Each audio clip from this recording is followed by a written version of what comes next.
አሁን የምንገኘው በጎፋ ዞን ገዜ ጎፋ ወረዳ በቡርዳ መንደር ነው። 2016 ሐምሌ 15 በጎፋ ዞን ከንቾ ሻቻ ጎዝዲ በተፈጠረው አደጋ በርካቶች መፈናቀላቸው ይታወቃል። ይህንን መሰረት በማድረግ የተለያዩ ቤቶች መኖሪያ ቤቶችን ፕሮጀክቶች ወይም ድርጅቶችም የዞኑ መንግስትም የተለያዩ ድርጅቶችም እየሰሩ ይገኛሉ። ዛሬም ይህንን መሰረት በማድረግ 348 ቤቶች በሀቢታትና በቀይ መስቀል ድርጅት ተገንብተው እርክብክብ ሊደረጉ ዛሬ ዝግጅት ተጠናቆ ይገኛል። ይህንን ጨምሮ እስከ ዛሬ 458 ቤቶች የዛሬውን ጨምሮ ለተፈናቃዮች እርክብክብ ተደርገዋል። የዛሬውን እርክብክብ አስመልክቶ የጎፋ ዞን አደጋ ስጋት ጽሕፈት ቤት ኃላፊ አቶ ማርቆስ መሰለ አጠር ያለ ማብራሪያ ይሰጡናል። 2016 ሐምሌ 15 ቀን ገዜ ጎፋ የተከሰተው አደጋ ተከትሎ በስጋት የተፈናቀሉ አካላቶችን መልሶ የማቋቋም ስራ እየሰራን እንደቆየን ይታወቃል። እንግዲህ ዛሬ ለሁለተኛ ዙር ቤት የማስረከብ መርሃ ግብር ነው እያካሄድን የምንገኘው። ባለፈው ጊዜ 110 ቤቶችን ገንብተን የቅድሚያ የሚሰጡ ሰዎችን ማስገባታችን ይታወቃል። አሁን ደግሞ በሁለተኛው ዙር 406 ቤቶችን እየገነባን እንዳለ ይታወቃል።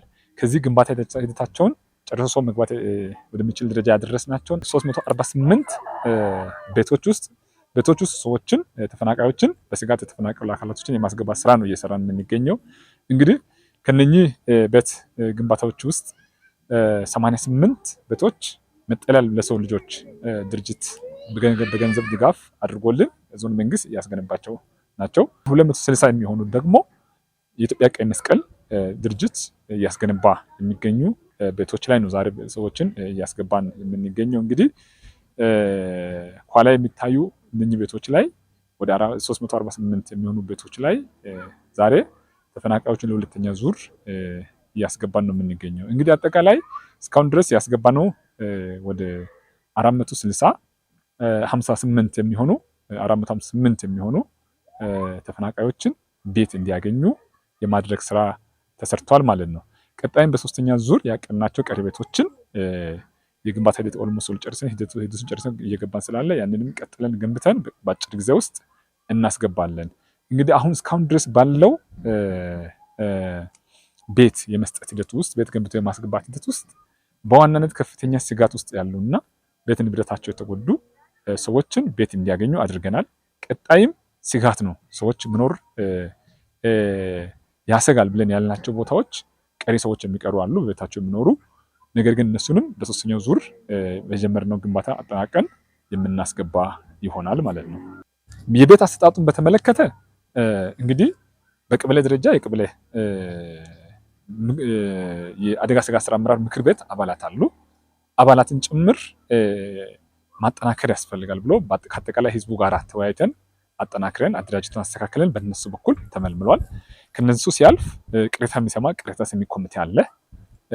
ቅሬታ ሰሚ ኮሚቴ ጉዳዩን እያየ እየፈታ ነው የመራው። መልማይ ኮሚቴ መልምሎ የሚያቀርበውን ቅሬታ ኮሚቴ እያየ ቅሬታዎችን እየፈታ ነው እስካሁን ድረስ የመጣበት ሂደት የተመጣው። ዜን አሁን የምንሰጠው ቤት ደግሞ በእጣ በሁለቱም ድርጅቶች አጋር ድርጅቶች እገዛ የተገነቡ ቤቶችን በእጣ አድርገን ግለሰቦች ቤት እንዲያገኙ የማድረግ ስራ ነው እንግዲህ የተሰራው። በጣም ፍጹም ፍትሃዊ በሆነ መንገድ ሁለቱም ኮሚቴዎች ጋርም በጋራ ቁጭ ብለን የሰሩበትን ስራ አስገምግመን አይተን ያሳለፍነው ፍጹም ፍትሃዊ የሆነ ስራ የተሰራበት ነው። እኛም በእርክብክብ ስነ ስርዓቱ ላይ ተገኝተን ያነጋገርናቸው እርክብክብ ያደረጉ ግለሰቦች ሀሳባቸውን እንዲህ ሲሉ ተናግረዋል። እጣ እኛ በአገባቡ በህዝብ ፊት በእጣ ቤት ወስደናል።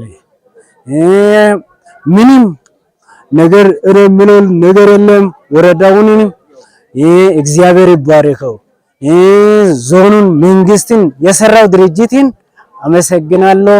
እግዚአብሔር እነሱን ይባረክ። ቤቱ በአገባብ ተሰርቶ በሚያስፈልገው ሁኔታ በአደባባይ ያለ ምንም ሙስና ለኛ መሰጠቱን በእርግጥ እኔ ማስረጃ ነኝ። ከዛ እኛ ተፈናቅለን ከወጣን በኋላም መንግስት እየጠየቀን ነው። እኛ ጥያቄን ምላሽ እየሰጡ አሁን እስከ ቤት መውሰድ ድረስ ደረጃ ደርሰናል። ይሄ ቤት እየወሰደን አሁን በእጣ በአገባቡ በህዝብ ፊት እጣ ተመቶ እየወሰደን አንድ የሆነ አድሎ የሌለበት አሰራር ነው የተሰራው። በዚህ ላይ እውነት እኔ ይሄ የዚህ አይነት አሰራርን በጣም እኔ እያመሰገንኩ ለወደፊትም እንደዚህ በቀጣለ እውነት በጣም ደስ የሚያሰኝ መሆኑንም እየገለጽኩ ከራ ውስጥ ከገባንበት ጊዜ ጀምሮ እስካሁን ድረስ መንግስትም እኛን ዞኑም ቢሆን ወረዳውም ቢሆን በተለያየ መንገድ ሲጠይቅ እንደገና ልዩ ከውጭ መንግስት ባስገባው ደረጃ የገቡት ድርጅቶችም ቀይ መስቀልም ልዩ ድርጅት እየረዱኝ ብዙ ለኛ አስተዋጽኦ ስላደረጉ በጣም አመሰግናለሁ። እነሱ ለወደፊትም እኛን እንደሚረዱ መንግስትም እኛን እንደማይተው ግልጸኛ ነኝ እና የዛሬ ቤት ለመውሰድ ነው የመጣነው። ከቀይ መስቀል ነው እጻው የደረሰኝ። ለሰኞ 3 ሰዓት ላይ ቤቱን እንረክፋለን። ያው ከዚህ በፊት ያው ችግሩ ከደረሰብኝ እስካሁን ድረስ መንግስት በተለያየ አቅጣጫ ድጋፍ እየሰጠን ነው እና የተለያየ ድርጅቶችም የተለያየ ፕሮጀክቶችም ድጋፍ እያደረገ ነው። በግ ተሰጥቷል፣ ልብስ፣ የተለያየ ቁሳቁሶች ተሰጥቷል። በቀይ መስቀል ዙሪያ በተለይ በጣም ድጋፍ እየተደረገ ስለሆነ በጤና ዙሪያም የተለያየ ድርጅቶች ለኛ ድጋፍ እየተሰጠ ነው። እስካሁን የጎደለም በሞላም እስካሁን ድረስ ለኛ ጥሩ ነው።